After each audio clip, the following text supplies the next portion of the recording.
하나님, 오늘도 주님 앞에 우리의 몸을 보이며 우리의 마음을 내어드리며 나아갑니다.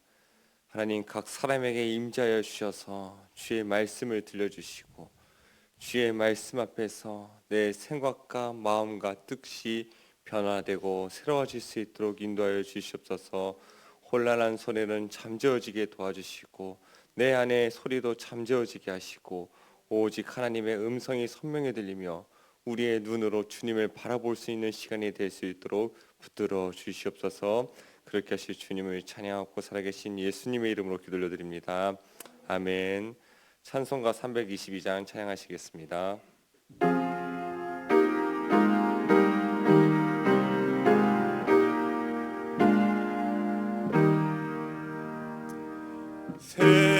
세상의 헛된 신을 버리고 하나님 이름 높이 기리세. 온천하 백성 모두 나와서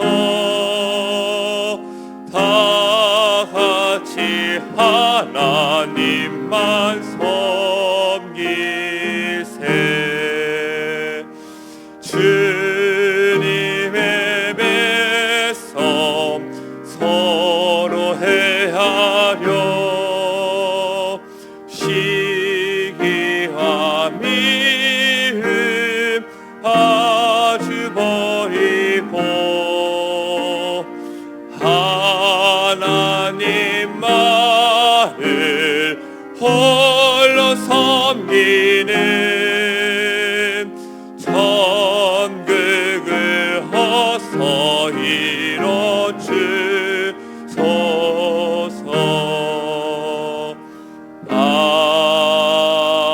아멘. 이 시간 기도하실 때 이미경 장로님 기도 인도해 주시겠습니다. 우리의 참 소망이 되신 주님을 찬양합니다. 한없이 나눠주시고 주신 사랑도 모자라 독생자 아들까지 내어주시는 주님의 끝없는 사랑 감사하고 감사드립니다. 아멘. 우리의 형제자매를 사랑하며 주님이 명령하신 이웃도 사랑할 수 있기를 원합니다. 아멘. 지금 세계는 이를 알 수 없는 일들이 많이 일어나고 있습니다. 전쟁과 기근, 전염병, 이상기후, 이 모든 것 앞에 무릎을 꿇습니다. 온유하며 겸손하게 주님을 바라보게 하시며 가시밭, 돌짝밭, 길가밭 가운데 거한다 할지라도 주님 우리에게 손 내미시어 찰지고 기름진 옥토밭으로 옮겨 가시리라 믿습니다. 삶 가운데 힘들고 지치고 고난 중에 있거나 건강으로 지친 영혼에 주의 온기가 가득하여 회복되며 치유되는 놀라운 경험을 하는 우리 모두가 되게 하실 것을 기대합니다. 교회의 머리가 되신 주님, 목사님 말씀에 순종하며 내려주실 말씀 항상 기대하고 기다리는 우리 빛과 소금 모든 성도들이 되어지길 소망합니다. 주님, 그렇게 하실 것을 기대합니다. 소망합니다. 이루어 주시옵소서. 이 시간 내려주실 말씀 우리 마음에 잘 박힌 못이 되어서 말씀 안에서 어긋나지 않도록 우리를 붙잡아 주시옵소서. 말씀 전하실 목사님 성령으로 붙잡아 주시며 하나님께서 가장 기대하시는 목사님이 되시기를 소망하며 살아계신 예수님의 이름으로 기도합니다. 아멘. 아멘. 오늘 우리가 같이 보실 말씀은 마가복음 1장 1절에서 11절의 말씀입니다. 한 절씩 교독한 후에 마지막 절은 같이 읽겠습니다. 하나님의 아들 예수 그리스도의 복음의 시작이라. 선지자 이사야의 글에 보라, 내가 내 사자를 내 앞에 보내노니 그가 내 길을 준비하리라. 광야에 외치는 자의 소리가 있어 이르되 너희는 주의 길을 준비하라. 그의 오실 길을 곧게 하라. 기록된 것과 같이. 세례 요한이 광야에 이르러 죄 사함을 받게 하는 회개의 세례를 전파하니 온 유대 지방과 예루살렘 사람이 다 나아가 자기 죄를 자복하고 요단강에서 그에게 세례를 받더라.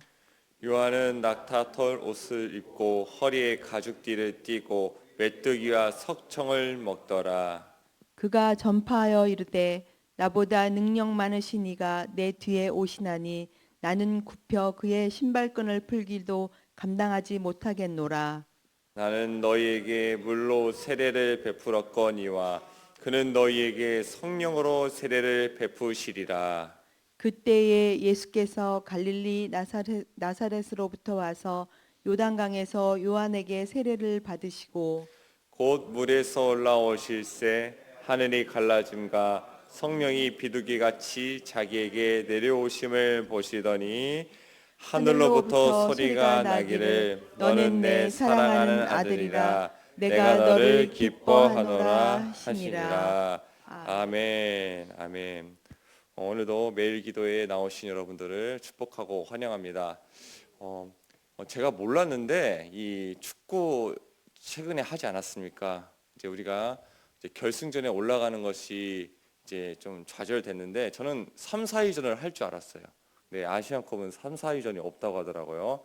아, 이렇게 또 이제 몇 년 뒤에가 돼야 이제 또 축구 경기를 볼 수 있겠구나 싶은데 그와 반면에 다르게 하나님의 역사는 항상 끊임이 없는 줄 믿습니다. 오늘도 하나님께서 우리 가운데 일하시고 계신 줄 믿으시길 바랍니다. 요즘 나오는 노래들의 특징들이 있어요. 앞에 전주가 무척이나 짧아요. 앞에 전주 옛날 노래들을 들어보면 이렇게 피아노 소리도 들리고 기타 소리도 들리고 때론 나레이션도 있죠. 어두운 그늘을 지날 때 달빛이 나에게 비쳤다면서 그 나레이션이 있으면서 앞에 전주가 엄청 길었는데 요즘 노래들은 그 전주가 짧다고 합니다. 왜냐? MZ 세대들은 이 앞에 한 소절만 듣고서 노래를 들을지 말지 결정하기 때문이라고 하더라고요. 그래서 한 소절 듣고 좋다 나쁘다가 판단돼가지고 안 좋으면 바로 넘겨버려요. 그리고 앞에 전주가 길면 또 그 노래를 안 듣는다는 것이에요. 그래서 이 작곡가들이 참 고민이 많다고 합니다. 어떻게 하면 이 앞 첫 부분에서 첫 소절에서 강력한 임팩트를 줄 수 있을까? 그래서 그 강력한 임팩트를 주기 위해서 참 고민을 많이 한다고 합니다. 우리는 믿는 자이니까 여러분들에게 어떤 노래를 좋아하냐 묻기보다 이제 여러분들 성경의 첫 부분만 듣고도 또 마음에 감동이 오는 이런 성경들이 있지 않습니까? 물론 모든 성경이 하나님의 감동으로 쓰여 있기 때문에 그 첫 소절만 들어도 첫 구절만 들어도 마음에 감동이 오겠지만 그래도 이 첫 구절부터 강력한 임팩트를 주는 이런 성경들이 있어요. 예를 들어서 구약 같은 경우에는 저는 하나 꼽으라고 한다면 전 창세기를 꼽을 것 같아요. 태초에 하나님이 천지를 창조하시니라. 우리가 살아가는 이 세상의 시작이 어떻게 되었는지 또한 이 놀랍고 아름다운 세상이 바로 하나님이 창조하신 세계이다. 이것을 선포하는 그 말씀 속에서 얼마나 그 강력한 에너지가 느껴지는지 그 하나님의 위대하심이 느껴지는지 모릅니다. 그리고 오늘 말씀에 신약으로 와서 저는 이 마가복음이 이 강력한 임팩트를 준다고 생각을 합니다. 마가복음 1장 1절의 말씀이 어떻게 시작되죠? 한번 볼까요? 시작. 하나님의 아들 예수 그리스도의 복음의 시작이라. 아멘. 죄와 사망의 권세에서 종로로 타던 사람들이 이제 해방되어서 자유를 누리고 새 생명을 얻는 구원의 새 시대가 열렸다. 하나님의 아들 예수 그리스도의 복음의 시작이라. 그 1장 1절부터 엄청나게 강력한 메시지가 그 생명력이 그 활기가 느껴지는 말씀이 오늘 이 마가복음 1장 1절의 말씀입니다. 우리 모두가 이 하나님께서 지으신 이 세계에서 또 아름다운 세계에서 우리가 구원의 새 시대를 살아가고 있지요. 하나님께서 이 복음의 길을 열어주셨기 때문이에요. 예수 그리스도를 우리에게 허락해 주셨기 때문입니다. 오늘도 우리가 그 천국 백성으로 하나님의 자녀로 살아가는 줄 믿습니다. 본문으로 들어가서 이제 이 예수 그리스도의 이 땅에 오심과 동시에 이 복음의 시작을 선포함과 동시에 소개되는 인물이 하나가 있어요. 그 사람이 누구입니까? 바로 세례 요한입니다. 이 세례 요한은 이 복음의 시작과 동시에 등장한 사람인데 예수님의 오시는 길을 잘 준비한 사람입니다. 예수님께서 공생애를 시작하실 때 세례 요한이 이렇게 고백했죠. 그는 흥하여야겠고 나는 새하여야 하리라 하며 예수님의 사역에 디딤돌이 되었던 사람이 바로 이 세례 요한입니다. 3절과 4절의 말씀을 같이 한번 읽어보도록 하겠습니다. 시작. 광야에 외치는 자의 소리가 있어 이르되 너희는 주의 길을 준비하라 그의 오실 길을 곧게 하라 기록된 것과 같이 세례 요한이 광야에 이르러 죄 사함을 받게 하는 회개의 세례를 전파하니. 세례 요한이 이제 나가서 외치기 시작합니다. 회개하라라고 천국이 가까웠다 이렇게 하면서 이제 나가서 선포하지 않습니까? 그런데 이 세례 요한이 말씀을 선포한 장소를 보니까 참 재밌게도 어디에서 선포를 합니까? 광야에서 선포를 합니다. 이왕이면 우리가 어디서 나가서 이야기를 할 때 내 말이 어딘가 먹히려고 할 때 어디를 찾아가야 돼요? 그래도 사람이 있는 곳으로 가야지 않습니까? 길거리에 나가서 외치든지 사람이 많은 시장에 나가든지 좀 더 효율적이고 효과적으로 좀 잘 전하기 위해서 높은 사람이 있는 곳을 찾아가서 성전에서 전파하든지 아니면 왕궁에서 전파하든지 이렇게 해서 좀 더 효율적이고 좀 이제 씨알이 먹히는 그런 일들을 해야 될 텐데 어떻게 합니까? 세례 요한은 아무것도 없는 그 광야로 나가서 외치는 것이요. 참으로 이처럼 효율적이지 않고 쓸데없는 일이 어디 있겠습니까? 그럼에도 세례 요한은 광야로 나가야만 했어요. 왜입니까? 광야는 하나님을 만나는 장소이기 때문이에요. 또 왜입니까? 하나님께서 광야에서 외치라고 명령하셨기 때문입니다. 들을 사람도 없고 아무도 없지만은 그곳에 하나님이 계시니까 어떻게 돼요? 역사가 일어나는 것이요. 광야에 사람이 없으니까 하나님이 어떻게 해요? 광야로 사람을 보내주시는 것이요. 그곳에서 진정한 예배가 일어나고 참된 예배가 일어나고 생명이 살아나는 역사가 시작되는 것입니다. 그렇습니다. 하나님의 역사는 어디에서 일어날까요? 하나님의 역사는 어디에서나 일어날 수 있어요. 꼭 모든 것이 갖춰져야 사람이 많이 있어야 역사가 일어나는 것이 아니에요. 예수님께서도 이야기했죠. 성경이 이야기하지 않습니까? 두세 사람이 내 이름으로 모인 곳에 나도 그들 중에 있느니라. 중요한 것이 무엇이에요? 두세 사람 모였다가 아니라 예수 그리스도의 이름으로 모였다가 중요한 것이 아닙니까? 그렇죠. 하나님이 계신 곳, 하나님의 이름을 찾는 곳, 하나님이 원하시는 곳, 그곳으로 나아가기만 한다면 그곳에서 역사가 일어나는 것입니다. 그러기에 우리는 어떻게 해야 돼요? 사람을 찾고 사람을 모으는 일에 힘쓰는 것이 아니라 하나님을 찾고 하나님을 바라보는 일에 하나님이 원하시는 곳에 서 있기를 힘써야 된다는 것이에요. 세례 요한이 아무도 없는 광야로 보냄을 받았지만은 하나님께서 광야로 사람을 보내주시는 것입니다. 우리도 사람을 찾고 세상 가운데 나를 드러내기 위해서 힘쓰는 자가 되는 것이 아니라 하나님의 음성에 귀를 기울이기 시작할 때 하나님이 원하시는 곳에 우리가 서 있을 때 그곳에서 놀라운 역사가 일어나는 줄을 믿습니다. 그렇게 하나님과 함께 거하기를 힘쓰기를 소망합니다. 세례 요한이 이제 하나님의 말씀에 청종하고 하나님이 전하라는 말씀을 전하는 가운데 많은 사람들이 이제 자기의 죄를 회복하며 세례를 받기 시작합니다. 5절의 말씀도 한번 읽어볼까요? 시작. 온 유대 지방과 예루살렘 사람이 다 나아가 자기 죄를 자복하고 요단강에서 그에게 세례를 받더라. 세례 요한 때문에 변화받은 사람들이 많았어요. 온 유대와 예루살렘 사람들이 다 나와서 회개하고 세례를 그에게 받더라. 그러니까 요즘으로 치면 이 사람은 인플루언서예요. 많은 사람에게 영향력을 미치는 사람이고 모든 사람들이 다 알 정도로 유명한 사람이에요. 다들 존경해요. 다들 칭찬해요.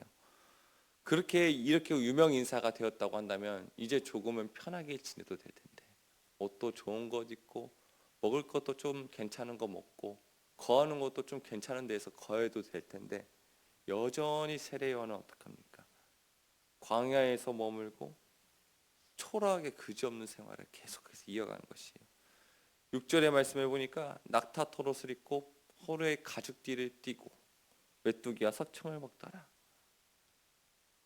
낙타 털옷을 이어서 만든 그 천을 둘러쓰고 그 천만 입으면 어떻게 돼요? 걷거나 뛰거나 할 때 이렇게 막 흘러내리잖아요. 바람이 불어도 휙 날아가잖아요. 그러니까 날아가지 못하도록 그냥 어떤 거 가죽 하나, 띠 하나 준비해가지고 이렇게 대충 묶어놓은 그 모습인 것이에요. 그렇게 겸손하게, 그렇게 초라하게, 또 먹는 것도 메뚜기와 석청, 복음을 전하는 자의 그 합당한 삶을 살고 있는 모습인 것입니다. 너무나 볼품이 없죠. 세례 요한은 처음 광야로 왔을 때의 모습이나 유명해져서 사람들에게 알려졌을 때의 그 모습이나 변함이 없는 것이에요. 변질이 없는 것이에요. 그 직책이, 그 직분이 달라진다고 하더라도 변함이 없는 그 모습, 끝까지 사명에만 집중하는 모습, 주님이 오시는 그날까지 광야에 외치는 소리가 되어서 나는 사라지고 계속 주님만 높아질 수 있도록 그렇게 정결한 그릇으로 준비되는 그 모습, 예수님께서 그러니까 이 세례 요한을 찾아오시는 것이에요. 주님께서 이 세례 요한을 끝까지 사용하시는 것입니다. 주님이 얼마나 기뻐하시겠습니까? 그리고 이 세례 요한은 자신의 정체성을 분명히 알고 있었던 사람입니다. 자신을 어떠한 존재라고 고백하는가? 우리 7절에서 8절을 같이 한번 볼까요? 시작. 그가 전파하여 이르되 나보다 능력 많으신 이가 내 뒤에 오시나니 나는 굽혀 그의 신발끈을 풀기도 감당하지 못하겠노라. 나는 너희에게 물로 세례를 베풀었거니와 그는 너희에게 성령으로 세례를 베푸시리라. 아멘. 뭐라고 고백해요? 나에게 능력이 없다는 것이에요. 누구에게 능력이 있다는 것이에요? 오시는 이에게, 그리스도에게. 내가 힘이 있고 내가 능력이 있어서 너에게 세례를 베푸는 것이 아니다. 나는 그저 통로일 뿐이다. 나를 바라볼 것이 아니라 예수 그리스도를 바라봐야 된다. 계속 예수님께로 그 시선을 향하도록 돕는 것이에요. 그리고서 자신을 뭐라고 이야기합니까? 나는 그분의 신발끈을 풀기에도 감당하지 못하는 사람이다. 종은 종인데 어떤 종이에요? 신발끈도 풀지 못하도록 나는 미천한 종입니다. 낮은 종입니다. 그렇게 자신을 고백하는 것입니다. 얼마나 자신을 철저히 낮춥니까? 얼마나 겸손한 모습입니까? 만일 세례 요한이 변질되어서 예수님의 자리에 앉아서 자신의 영광을 취했다고 하면 어떻게 됐을까요? 너가 선지자냐, 너가 그리스도이냐 밝히 말하라 했을 때 그렇다, 내가 선지자다, 내가 그리스도다 라고 만일 세례 요한이 말했다고 하면 어떻게 됐을까요? 예수님의 사역에 있어서 가장 큰 걸림돌과 방해가 되었던 사람이 되었을 것이에요. 그런데 어떻게 해요? 세례 요한이 철저히 자신을 낮추는 거예요.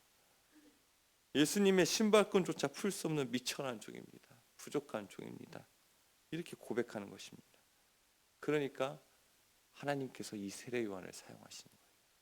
낮출 때, 겸손할 때 하나님께서 그를 사용하시는 것이에요. 세례 요한이 준비한 그 길로 예수님이 걸어와 주시는 것이에요. 우리 마지막으로 9절과 11절에 9절에서부터 11절의 말씀 한번 읽어볼까요? 시작. 그때 예수께서 갈릴리 나사렛에서부터 와서 요단강에서 요한에게 세례를 받으시고 곧 물에서 올라오실새 하늘이 갈라짐과 성령이 비둘기같이 자기에게 내려오심을 보시더니 하늘로부터 소리가 나기를 너는 내 사랑하는 아들이라 내가 너를 기뻐하노라 하시니라. 아멘. 예수님께서는 끝까지 변질되지 않고 겸손히 자신을 낮추는 세례 요한에게 찾아오시고, 그리고 세례 요한의 세례 가운데 세례를 받으시고, 그 세례 요한의 세례 가운데서 어떤 일이 일어나요? 하늘이 열리고 하늘에서부터 음성이 들려 이르는 놀라운 일이 벌어지는 것이 아닙니까? 너는 내 사랑하는 아들이라 내가 너를 기뻐하노라. 이 땅의 구원자 되시며 이 땅의 왕이시며 메시아 되신 예수님의 대관식이 열리는 것이에요.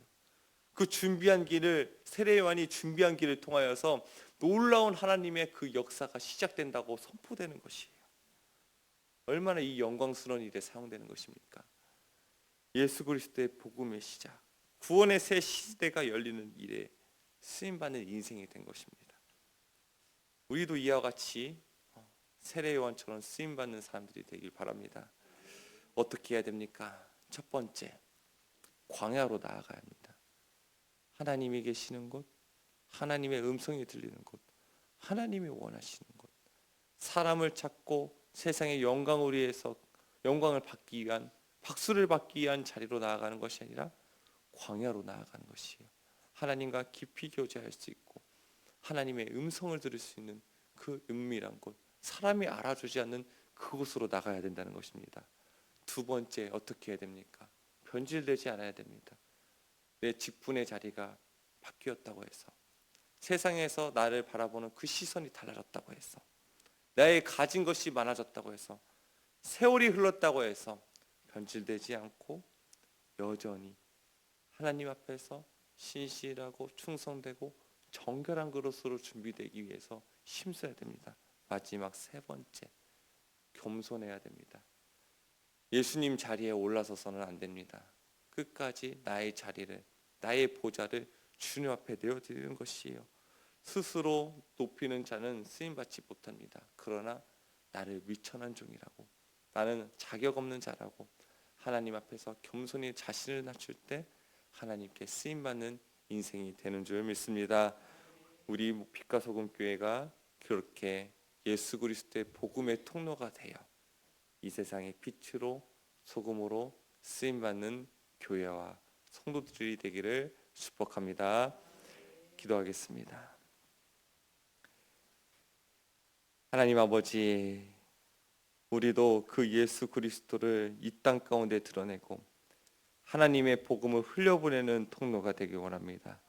주님, 우리가 정결한 그릇으로 준비될 수 있도록 인도하여 주시고, 하나님, 우리가 변치 않는 마음으로 주님을 섬기며 주님의 음성에 귀 기울이게 힘쓰는 자가 되게 하시며, 또한 하나님 아버지, 겸손한 자가 되어서 미천하고 부족한 종이라고 고백하며 주님만을 바라보며 주님께만 영광 올려드리는 사람이 될 수 있도록 인도하여 주시옵소서. 그리하여 마지막 때에 쓰임받는 교회가 되게 도와주시고, 마지막 때에 구원의 방주로서의 역할을 감당하는 우리가 될 수 있도록 인도하여 주시옵소서. 하나님 아버지, 우리를 통해서 계속해서 그리스도가 드러나길 원합니다. 우리 성도들 각자의 삶 속에 나아갈 때 예수님과 동행하며 걸어가게 하시고, 우리 성도들의 삶을 통하여서 하나님이 드러나고, 우리 성도들의 그 손과 발을 통하여서 하나님의 나라가 세워지는 것을 경험할 수 있도록 인도하여 주시옵소서. 아버지 하나님, 우리 가운데 연약하고 마음이 상한 자들이 있습니다. 또한 병중에 있는 환우들이 있습니다. 그들의 상함과 연약함을 주님께서 불쌍히 여기시고 위로하여 주시고, 주님의 못자국난 손으로 어루만져 주시사 회복되고 깨끗함을 입을 수 있도록 인도하여 주시옵소서. 그리하여서 이 자리에서 같이 다시 하나님을 예배하며 같이 교제하며 기뻐하며 감사할 수 있도록 하나님 은혜 베풀어 주시옵시고, 아버지 하나님, 이를 위해서 하나님 또한 돕는 가족들, 그 가족들의 마음도 위로하여 주시고, 이때 더욱더 기도하며 하나님 붙들 수 있도록 인도하여 주시옵소서. 아버지, 삶의 이런저런 모양에서도 하나님의 불기둥과 구름기둥이 지켜주시고, 어렵고 힘든 상황 가운데서도 피할 길을 내어주시사 하나님 안전한 곳에 이를 수 있도록 주님께서 붙들어 주시옵소서. 오늘도 우리에게 은혜를 베푸시고 동행해 주실 주님을 기대하고 살아계신 예수 그리스도 이름으로 기도 올려드립니다. 아멘.